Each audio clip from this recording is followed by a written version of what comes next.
Rubenstein? All right.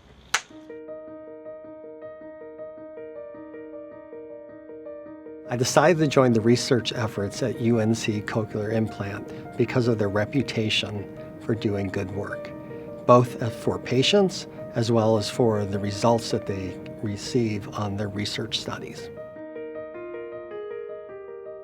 My implant has really been a big change in my life. Prior to the implant, with single-sided hearing loss, it was always difficult for me to localize sound, and it was always very tiring to listen because basically I had only one ear working, and I would have to focus that one ear to listen for all sorts of sounds and to actually filter out sounds. So just like seeing, you need two eyes to really see well. Well, actually, it turns out for hearing, you need two ears to hear well. And so by having this implant, I now feel like I have a good ear again, and my implant ear is actually, I feel, better than my hearing aid assisted ear. My life before receiving this implant was hard. It was hard to do work. It was hard to go to large meetings and be in large rooms and hear what everything was going on.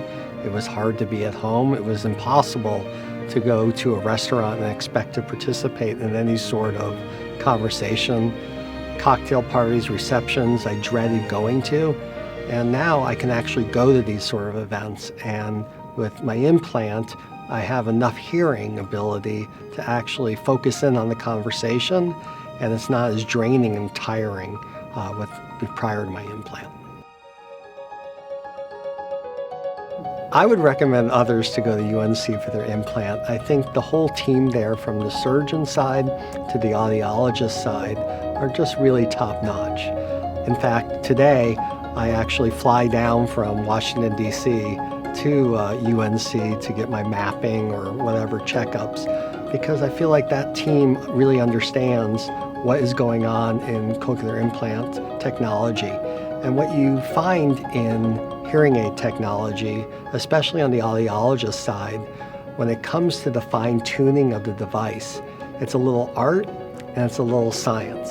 And when you, just like with anything, when you find a great artist, you like to stick with them because they can really fine-tune the equipment to get the best performance out of it. Oh, absolutely. My hearing has gotten better over time with the implants. My brain kind of gets used to processing the sound. But I feel like now with my implant, I can really hear truly better and clearly. And I believe my testing scores right now are about 80% word recognition in my implant ear alone.